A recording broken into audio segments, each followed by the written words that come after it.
This is one of my most anticipated ball python clutches ever. I started breeding her a year ago and today I finally got eggs. The father was a banana Mojave pinstripe 100% het monsoon and the mother is a classic 100% het monsoon. Together, these snakes can make some pretty rare and amazing looking snakes. I then placed all of the eggs inside of an egg box. The egg box helps ensure that the eggs stay at the right humidity level during incubation. I'll put them in the incubator and in about 55 to 60 days we should have new baby snakes. These ball python eggs are on day 5 of incubation. And I noticed something interesting while I was candling the eggs. Strong veins are a sign that the egg is healthy and fertile. This egg had weaker veins than the rest. And it's also the only egg that she wasn't wrapped around when I pulled the clutch. The rest of the eggs look good. So I'm wondering if she knew that there was an issue with that egg. Regardless, I'm going to continue to incubate the egg and we'll see if it hatches successfully or if it goes bad. These ball python eggs are on day 7 of incubation. The eggs have a little bit of a bumpy texture to them, and some of them even have egg windows. These are areas where the egg didn't fully calcify. One possible reason the eggs came out like this is due to the snake's diet while she was pregnant. She went off food for a few months before she laid her eggs. Or it could have been how the eggs were situated while they were inside of her. Regardless, these eggs are looking really good and the mother is recovering nicely. These ball python eggs are on day 13 of incubation. There are 8 eggs in this clutch, which is a little more than normal. Average size for a ball python clutch is about 6 eggs. The parents of this clutch were both 100% het monsoons. Since both parents were hets, each egg stands about a 25% chance of producing a visual monsoon, which is what I'm really after, so we'll just have to see how the odds play out. These ball python eggs are on day 22 of incubation, and they're looking slightly dehydrated. They've always had that wrinkly type texture to them because of how they calcified. However, today they appear to have some slight dimpling. Dimpling is normal toward the end of incubation, but these eggs are only on day 22. So I'm going to do 2 things to make sure the eggs stay hydrated. First, I'm going to add a little extra water to the vermiculite and perlite substrate. This will increase and maintain the overall humidity level inside of the egg box. The second thing I'll do is lay a damp paper towel on top of the eggs. I'll leave this on for a day or 2 so the eggs could soak up some of that moisture. We need a little humidity, but overall the eggs are looking good. These ball python eggs are on day 26 of incubation. In the last update, they were looking a little bit dehydrated, so I added a little water to the substrate and I covered the eggs in a damp paper towel. After looking at and feeling the eggs, I could tell they plumped up a little bit, which means the eggs absorbed some of that moisture and now are hydrated much better. We're about 30 days away from these snakes hatching. Most of the snake's organs and features are already developed. They just need a few more weeks to grow and to develop the skills to survive. These ball python eggs are on day 38 of incubation.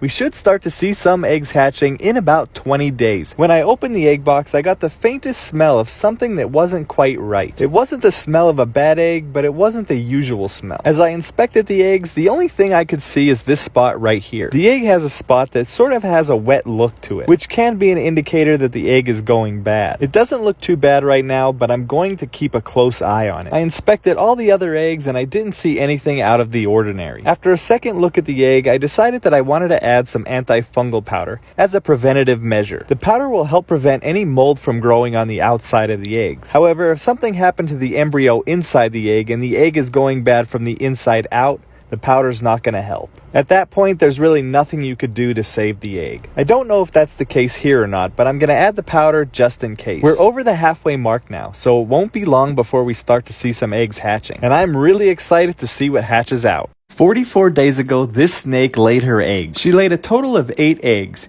and all of the eggs were fertile. After determining that all of the eggs were fertile, I marked the tops of each egg with an X. Rotating snake eggs during incubation can harm the embryo, so I marked the tops with an X so I know which way is up during incubation. After marking the eggs, I put all of the eggs inside of an egg box. The egg box helps me organize my clutches and maintain the proper humidity levels. These are ball python eggs, so they take about 55 to 60 days to hatch. And these eggs are on day 44, so we're about 10 to 15 days to seeing these eggs hatch. When you look at these eggs now, they look significantly different from when she first laid them. It's normal for the eggs to start to dent and dimple at this stage of the incubation process. In my last update, we treated this egg with some antifungal powder to prevent mold from growing. I don't see any mold old, but something about the smell is off. But at this point in time, my best option is just to continue to incubate at the proper temperature and humidity levels and hope for the best. We should see some baby snakes really soon. These ball python eggs are on day 53 of incubation, and they're starting to hatch. You could see that this little one used its egg tooth to slice open the egg and poke its head out. I can't tell what the full genetics are on this one, but it looks like it's definitely a banana. Now this clutch has potential to be monsoons, which is a really unique and rare morph right now. So I'm really hoping to hatch out some visual monsoons so I could show you guys. Monsoons are very valuable right now because they're so rare. Looking at the rest of this clutch, I don't see any other snakes hatching.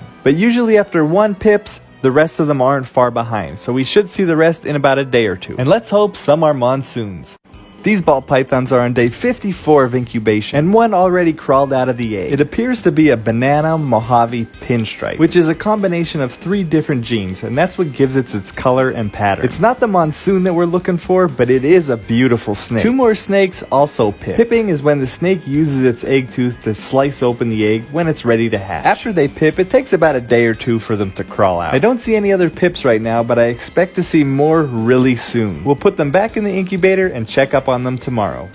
These ball python eggs are on day 55 of incubation, and 5 out of the 8 eggs have pipped. Like the one from yesterday, this one is another banana combination. And this one is also some sort of banana combination. So we have at least 3 bananas, and they're likely females. I'm assuming that they're females because I'm told that the father is a female maker. Now this egg is the egg that had the funny smell, but the snake inside pipped, so as far as I could tell, it's doing well. These 2 are the only eggs that didn't pip yet, but I have a feeling that they're going to really soon. Overall, it looks like everyone's healthy and the clutch is doing really well. We'll put them back in the incubator and check up on them tomorrow. These ball python eggs are on day 56 of incubation, and they all pip. This one looks like a pinstripe, which is a genetic morph that affects the snake's pattern. The next one to crawl out of the egg is hiding behind the thermometer. This one appears to be a banana Mojave pinstripe, which is a combination of 3 different genes. And she is an active little bugger. If you look here, you can see where her umbilical cord was attached. So it's a little snake belly button. This one appears to be a Mojave pinstripe, also known as a jigsaw. This clutch has a lot of great pinstripe combinations, but I still haven't seen the monsoon that I'm hoping for. I'm not certain what these 2 are yet. The one on the left looks similar to the Mojave pinstripe, but the one on the right is darker and doesn't look like the other. I'm hoping that's the elusive monsoon that I'm after. And this one appears to be a banana Mojave. There's only 1 more egg and 1 more shot at getting that monsoon. Based on the color of the snake, I could definitely tell that it's a banana. When I spread open the egg, I could see some spots on its back, which is indicative to the monsoon morph. I'm not 100% certain, but I think we got one. So I think we hit 1, maybe 2 monsoons. I'll get these little ones back in the incubator and I'll update you tomorrow. These ball python eggs are on day 57 of incubation, and they're all out of their eggs. If you've been following their journey, you'll remember that I've been hoping to hatch a monsoon. And we got one. We actually got a banana monsoon, so it's a mixture of the 2 genes. There's not many of these in the world right now, so I'm really excited. The only downside is there is a slight kink in her tail. It's very mild, so I don't think it'll impact anything health-wise. Her underbelly looks a little discolored and a little bloated. I'm hoping it just needs a little time to heal, but only time will tell. This one I believe is a banana Mojave,